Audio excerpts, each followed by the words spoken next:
के आपके अपने चैनल पवन स्मार्ट स्टडी पर। जैसा कि दोस्तों आपका फाइनली मॉडल क्वेश्चन पेपर आ गया और उसका भी हम इन्फॉर्मेशन दे दिए थे पहले ही, ठीक है दोस्तों। तो आज उसी के हम लोग विषय विज्ञान का देखने वाले हैं, क्लास 8 का दोस्तों, ठीक है। क्लास 8 का सबसे पहले हम लोग देखेंगे। और दोस्तों क्लास 9 का जो है आपका लाइव क्लास हो जाएगा शाम 7:45 पर दोस्तों, ठीक है। 7:45 PM पर आपका लाइव स्टार्ट होता है, इसलिए आप लोग जुड़ने का प्रयास करेंगे क्लास 9th वाले, ठीक है दोस्तों। तो चलिए आज हम लोग बात करते हैं कक्षा 8 के विषय विज्ञान, ठीक है दोस्तों, जिसमें आपका 50 क्वेश्चन हैं। तो चलिए एक एक करके हम लोग सारा क्वेश्चन को जानते हैं। तो देखिए दोस्तों आपका पहला क्वेश्चन किस तरह से आया है। ये बहुत ही इंपॉर्टेंट क्वेश्चन है दोस्तों, आपका बोर्ड एग्जाम में बहुत ही लाभ देगा, ठीक है दोस्तों। चलिए देखिए दोस्तों फर्स्ट नंबर क्वेश्चन है कि सूक्ष्म जीव का निवास स्थान कहाँ है दोस्तों। ए में देख लीजिए वायु में, बी में पानी में, सी में जीवित वस्तुओं पर और डी में उपयुक्त सभी। तो क्वेश्चन नंबर फर्स्ट का हो जाएगा दोस्तों ऑप्शन नंबर डी, उपयुक्त सभी, पानी में भी, वायु में भी और जीवित वस्तुओं पर भी, ठीक है दोस्तों। चलिए सेकेंड नंबर देख लीजिए। सेकेंड में है कि यानी कि 2 नंबर, निम्नलिखित में कौन सा रोग मच्छर से फैलता है। ए में है पोलियो, बी में है रिंग वर्म, सी में हैजा, डी में मलेरिया। तो क्वेश्चन नंबर दूसरा का हो जाएगा दोस्तों ऑप्शन नंबर डी, मलेरिया, ठीक है दोस्तों। ये हमारा मच्छर से फैलता है। क्वेश्चन नंबर 3 है दोस्तों कि बायोडीजल के निर्माण में कौन सूक्ष्म जीव सहायक है। ए में देख लीजिए प्रोटोजोआ है, बी में जीवाणु है, सी में शैवाल है, डी में कवक है। क्वेश्चन नंबर 3 का हो जाएगा दोस्तों ऑप्शन नंबर सी, शैवाल, ठीक है दोस्तों। चलिए क्वेश्चन नंबर 4 देखते हैं, यानी कि 4 नंबर। 4 में दोस्तों कि निम्न में से सबसे बड़ी कोशिका कौन है दोस्तों। तो सबसे बड़ी कोशिका याद रखिएगा दोस्तों, शुतुरमुर्ग का अंडा में होता है, ठीक है दोस्तों। शुतुरमुर्ग का अंडा होता है सबसे बड़ा कोशिका, ठीक है। 5वां नंबर देख लीजिए, कोशिका के किस भाग में गुणसूत्र उपस्थित होता है। ए में केंद्रक में, बी में कोशिका में, कोशिका द्रव्य में, सी में कोशिका भित्ति में, डी में इनमें से कोई नहीं। क्वेश्चन नंबर 5 का होता है दोस्तों ऑप्शन नंबर ए हो जाएगा, केंद्रक में दोस्तों, ठीक है। चलिए क्वेश्चन नंबर 6 चलते हैं। किस धातु की भौतिक अवस्था द्रव्य रूप में होती है। ए में जस्ता, बी में तांबा, सी में पारा, डी में टीन। तो क्वेश्चन नंबर 6 का हो जाएगा दोस्तों ऑप्शन नंबर सी, पारा, ठीक है दोस्तों। याद रखिएगा, बहुत ही वीवीआई क्वेश्चन। क्वेश्चन नंबर 7 है दोस्तों, एक्सरे करने हेतु किस धातु का उपयोग किया जाता है। ए में टीन है, बी में सोना है, सी में तांबा है और डी में लेड है दोस्तों। तो लेड का प्रयोग किया जाता है दोस्तों, ठीक है।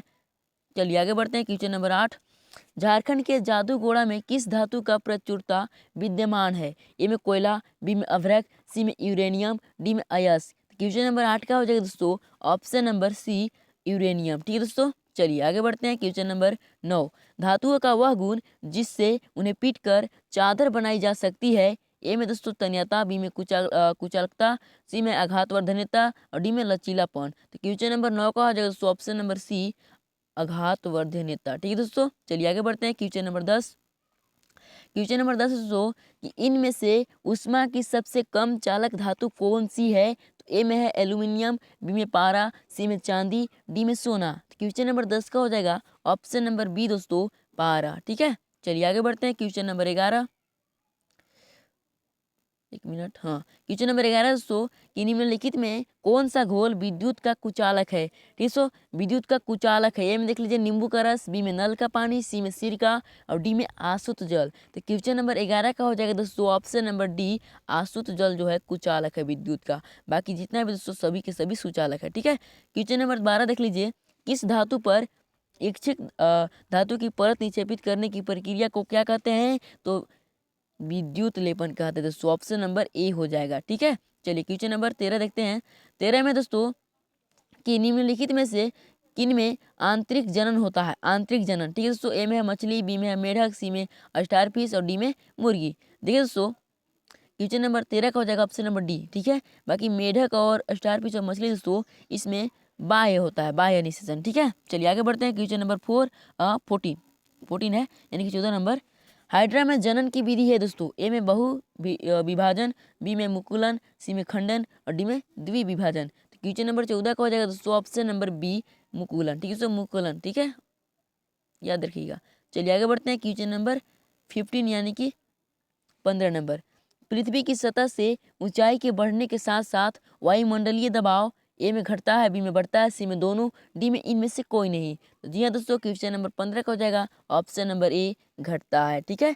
चलिए आगे बढ़ते हैं। क्वेश्चन नंबर 16, दाब का मात्रक होता है। तो ए में पास्कल है, बी में न्यूटन प्रति वर्ग मीटर है दोस्तों, और सी में देख लीजिए दोनों, और डी में इनमें से कोई नहीं। तो क्वेश्चन नंबर 16 का हो जाएगा दोस्तों ऑप्शन नंबर सी। देखिए दोस्तों, न्यूटन प्रति वर्ग मीटर भी होता है और पास्कल भी होता है, ठीक है, यानी कि ऑप्शन नंबर सी हो जाएगा दोनों। ठीक है दोस्तों, चलिए आगे बढ़ते हैं। क्वेश्चन नंबर 17, निम्नांकित बलों में कौन सा समकर्पित बल है दोस्तों? ए में गुरुत्व बल, बी में चुंबकीय बल, सी में स्थिर वैद्युत बल और डी में घर्षण बल। तो इसमें घर्षण बल दोस्तों वह संपर्क बल है, यानी कि ऑप्शन नंबर डी हो जाएगा दोस्तों। ठीक है, चलिए क्वेश्चन नंबर 18 चलते हैं।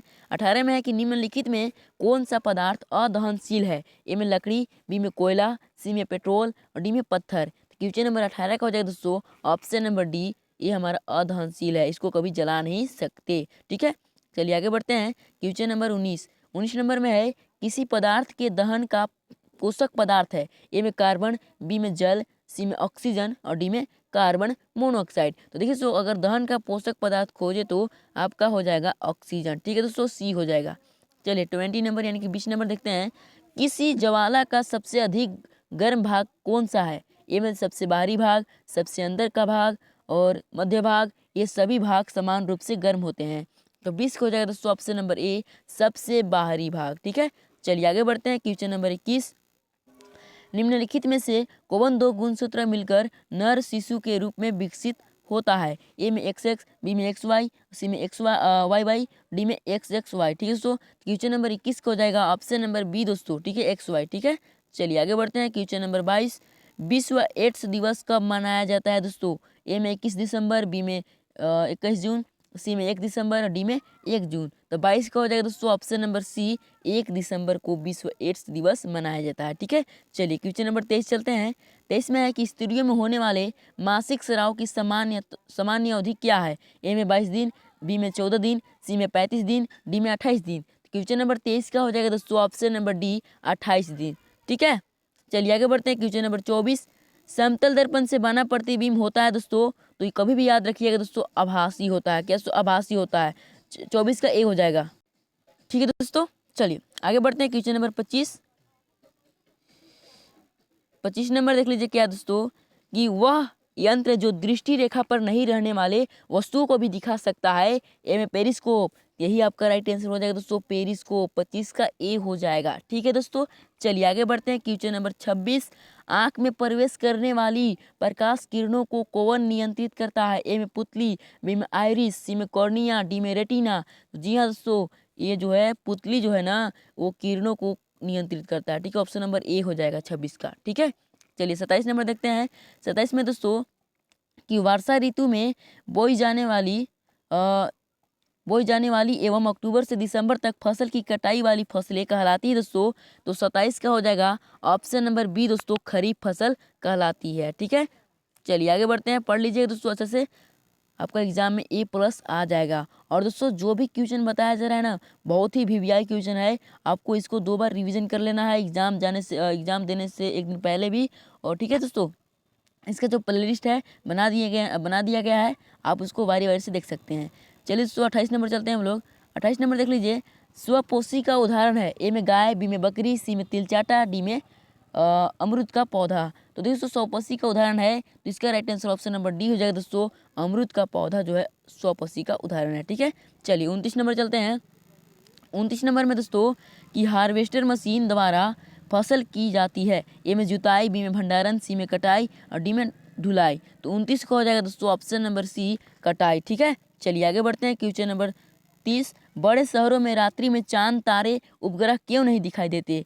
ए में उन्हें कोई देखता ही नहीं है, बी में बड़े शहरों में विद्युत सजा में छिप जाते हैं, सी में धूल धुएं से भरे आसमान में कहीं खो जाते हैं। जी हाँ दोस्तों, ऑप्शन नंबर सी ही होगा। ठीक है, धूल धुएं से भरे आसमान में कहीं खो जाते हैं। ठीक है, 30 का सी हो जाएगा।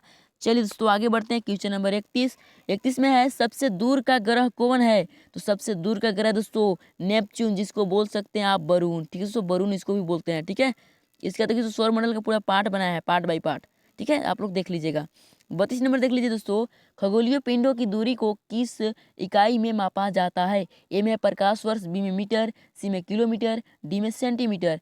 क्वेश्चन नंबर 32 का हो जाएगा दोस्तों ऑप्शन नंबर ए, प्रकाश वर्ष। ठीक है, चलिए आगे बढ़ते हैं। क्वेश्चन नंबर 33, किस घर्षण की अपेक्षा सर्पी घर्षण कम होता है दोस्तों। ठीक है, तो 33 देख लीजिए, ऑप्शन देख लीजिए दोस्तों। ए में स्थैतिक घर्षण, बी में लोटनिक घर्षण, सी में दोनों और डी में दोनों में से कोई नहीं। तो 33 का हो जाएगा दोस्तों ऑप्शन नंबर ए हो जाएगा स्थैतिक घर्षण। ठीक है दोस्तों, ए हो जाएगा। चलिए आगे बढ़ते हैं। क्वेश्चन नंबर 34, तरल यानी कि हवा या जल में गति करने वाली वस्तु को उचित आकार देकर घर्षण बल किया जाता है दोस्तों। ए में अधिक, बी में कम और सी में देख लीजिए समाप्त और डी में इनमें से कोई नहीं। क्वेश्चन नंबर 34 को हो जाएगा दोस्तों ऑप्शन नंबर बी हो जाएगा कम किया जा सकता है। ठीक है, चलिए आगे बढ़ते हैं। क्वेश्चन नंबर 35 में देख लीजिए दोस्तों, किस आकृति की वस्तु पर तरल घर्षण कम हो जाता है। ए में आयताकार, बी में वर्गाकार, सी में नौकाकार, डी में वृत्ताकार। तो 35 का हो जाएगा दोस्तों ऑप्शन नंबर सी हो जाएगा दोस्तों नौकाकार। ठीक है, चलिए आगे बढ़ते हैं। क्वेश्चन नंबर 36 बढ़ते हैं दोस्तों।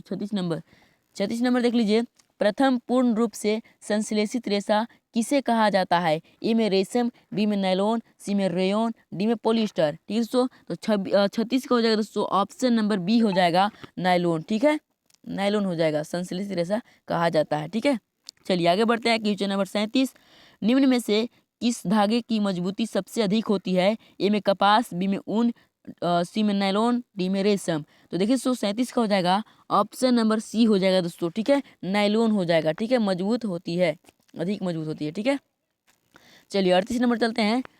37 का हो गया, 38 नंबर। हाँ, 38 नंबर है दोस्तों कि दमकल कर्मचारियों के कपड़ों पर किसकी परत चढ़ी होती है। ए में मेलामाइन, बी में बेकेलाइट, ठीक है, और सी में पॉलीथीन और डी में पॉलीविनाइल क्लोराइड। ठीक है दोस्तों, तो क्वेश्चन नंबर 38 का हो जाएगा दोस्तों ऑप्शन नंबर ए हो जाएगा। ठीक है, मेलामाइन। ठीक है, चलिए आगे बढ़ते हैं। क्वेश्चन नंबर 39, ध्वनि की प्रबलता किस कारक पर निर्भर करती है। ए में आयाम, बी में तारत्व, सी में प्रबलता, डी में इनमें से कोई नहीं। तो जी हाँ दोस्तों, क्वेश्चन नंबर 39 का हो जाएगा ऑप्शन नंबर ए हो जाएगा दोस्तों आयाम। ठीक है, चलिए आगे बढ़ते हैं। क्वेश्चन नंबर 40, ध्वनि की प्रबलता घटाने के लिए हमें ध्वनि के कंपनों ए में है की आवृत्ति घटानी होगी, की आवृत्ति बढ़ानी होगी, कि आयाम बढ़ाना होगा, का आयाम घटाना होगा। तो 40 का हो जाएगा दोस्तों ऑप्शन नंबर डी, आपको आयाम को घटाना होगा। ठीक है दोस्तों, चलिए आगे बढ़ते हैं। क्वेश्चन नंबर 41 नंबर में दोस्तों ये प्राश्रव्य ध्वनि के कंपनियों को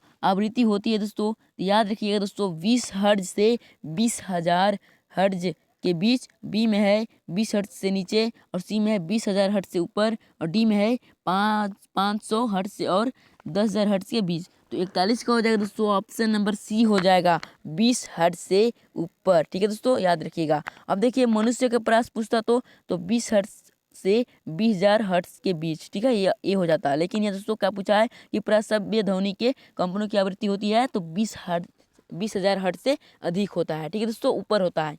41 का सी हो जाएगा। चलिए दोस्तों हम लोग आगे बढ़ते हैं। क्वेश्चन नंबर दोस्तों हम लोग अब आगे देखेंगे। तो क्वेश्चन नंबर कितना देखना है दोस्तों हम लोग को, 42 देखना है ना।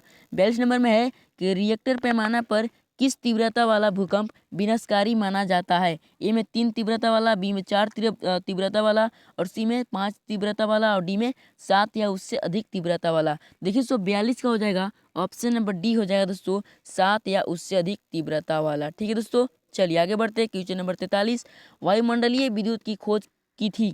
ए में थेल्स ने, बी में बेंजामिन फ्रैंकलिन ने, सी में न्यूटन ने, ठीक है, और डी में है विलियम गिलबर्ट ने। ठीक है दोस्तों, 43 को हो जाएगा ऑप्शन नंबर बी हो जाएगा दोस्तों, ऑप्शन नंबर बी हो जाएगा बेंजामिन फ्रैंकलिन ने। ठीक है, चलिए आगे बढ़ते हैं। क्वेश्चन नंबर 44, ऊन से रगड़ी गई एबोनाइट की छड़ क्या होती है दोस्तों। तो याद रखिएगा, क्या रेशम से रगड़ी गई कांच की छड़ को प्रतिकर्षित करती है। जी हाँ दोस्तों, ऑप्शन नंबर डी हो जाएगा। ठीक है, चलिए आगे बढ़ते हैं। क्वेश्चन नंबर 45 में है कि वायुमंडल में किन गैसों की वृद्धि से विश्व तापन की समस्या हो रही है। ए में सल्फर डाइऑक्साइड, बी में नाइट्रोजन, सी में कार्बन डाइऑक्साइड, मीथेन और डी में हाइड्रोजन। तो जी हाँ दोस्तों, क्वेश्चन नंबर 45 का हो जाएगा ऑप्शन नंबर सी हो जाएगा दोस्तों। ठीक है, ऑप्शन नंबर सी हो जाएगा, कार्बन डाइऑक्साइड और मीथेन। ठीक है, चलिए आगे बढ़ते हैं। क्वेश्चन नंबर 46 में दोस्तों कि पृथ्वी पर पाई जाने वाली विशाल विवर्तनिक प्लेटों की संख्या है दोस्तों। ए में 6 है, बी में 7 है, सी में 8 है, डी में 10 है। तो क्वेश्चन नंबर 46 का हो जाएगा दोस्तों ऑप्शन नंबर ए हो जाएगा। ठीक है दोस्तों, 6 है, कितना है तो 6 है। ठीक है, चलिए आगे बढ़ते हैं। क्वेश्चन नंबर 47, ताजमहल में लगे पत्थरों का क्षरण हो रहा है, इसका मुख्य कारण है ए में अम्ल वर्षा, बी में विश्व तापन और सी में सीएनजी, डी में एलपीजी। तो क्वेश्चन नंबर 47 का हो जाएगा दोस्तों ऑप्शन नंबर ए हो जाएगा, अम्ल वर्षा के कारण होता है। ठीक है, चलिए आगे बढ़ते हैं। 48 नंबर द्वितीय प्रदूषक है दोस्तों, ए में कार्बन डाइऑक्साइड, बी में सल्फर डाइऑक्साइड, सी में नाइट्रोजन के ऑक्साइड, ठीक है, और डी में सल्फर एवं नाइट्रोजन के अम्ल। तो 48 का हो जाएगा दोस्तों ऑप्शन नंबर डी हो जाएगा दोस्तों। ठीक है, सल्फर एवं नाइट्रोजन के अम्ल। ठीक है, चलिए 49 देख लेते हैं। 49 में है कि कुछ प्रजातियों का विलुप्त होने और गायब होने के कारण है। ठीक है, ए में है मतलब 1 नंबर में है आवासों का विनाश, बी में दूसरा नंबर में है पेड़ लगाना, 3 नंबर में है वनों का संरक्षण और 4 नंबर में है शिकार।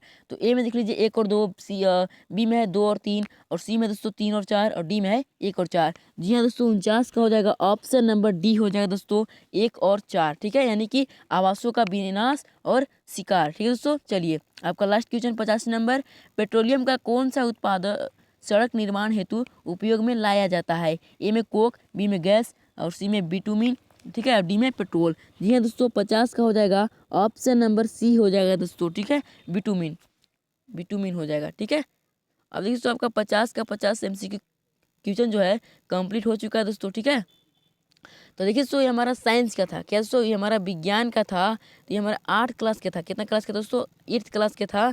और बाकी की जो 9th क्लास बचता है ना, तो 9th क्लास के लिए जो है हम लाइव स्टार्ट करेंगे आज 7:45 पर। तो आप लोग जुड़ जाएंगे दोस्तों। ठीक है, मॉडल पेपर जो है आपका लाइव क्लास में उनका होगा। ठीक है दोस्तों, तो ये हमारा 8th क्लास का था, तो 8th क्लास का जो है रिकॉर्डेड वीडियो ही चढ़ेगा। तो कैसे लगे वीडियो पसंद है तो लाइक कर लेंगे दोस्तों, चैनल पर नया है तो चैनल को जरूर सब्सक्राइब कर लेंगे। तो मिलते हैं किसी नेक्स्ट वीडियो के साथ, तब तक के लिए जय हिंद, जय भारत।